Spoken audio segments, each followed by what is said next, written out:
Welcome back to Windows into Ethereum. Today's episode is on region.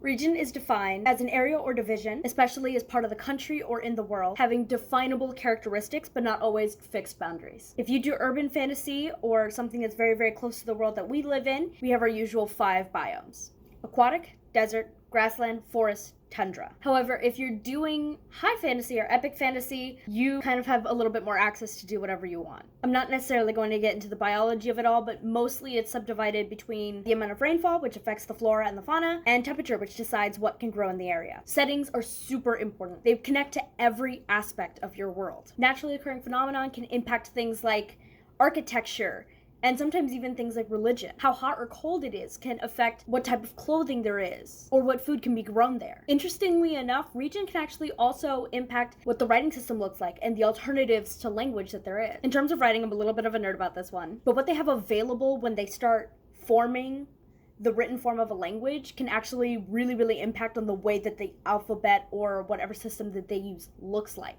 For instance, in cuneiform, the first language in the world, they etched onto rocks and stones. So the writing was very straight and linear, opposed to some Southeast Asian languages, which originally were written in leaves. So theirs is more curved and and a little bit more interesting in that way. There's also the possibility of unexplained phenomenon, which could be seen as some kind of sign from a higher power. Rain in the desert, the wrath of a god in the form of forest fire, drought, floods. There's also the possibility of an annual unexplained phenomenon that can become part of a holiday or a reminder of debts to be paid. Clothing is really simple. You wouldn't wear something insulated when you live in the desert, and you wouldn't wear something that's not in tundra or cold region. Whoever lives in the area would dress appropriately for the climate. However, depending on you, if you have access to specific technology or magic or deal with otherworldly beings that don't really necessarily need the protection, those can change. Food is really important because it impacts the culture. What can grow there, if anything? With architecture, you have to be careful. Don't let modern or old colonial ideas steer you in a very specific way. There are cultures we tend to lean towards. Predominantly German for more temperate or grassland areas in fantasy, and Arabian for desert settings. But there are so many more beautiful and interesting cultures and architectures to explore. And with no shade to the soundness or sturdiness of their architecture or their culture, there's so many other different kinds of architectures and cultures to explore depending on the region. Like Egyptian or ancient Nubian for desert settings, or Polynesian or Indonesian for more island or water-based settings. Explore and do the research. I would love to see more cultures and more architecture in fantasy worlds. For beauty standards affecting clothing and food, climate can affect access to specific things and can make the hardest things to achieve highly sought after. Thank you so much for watching. Up next is language.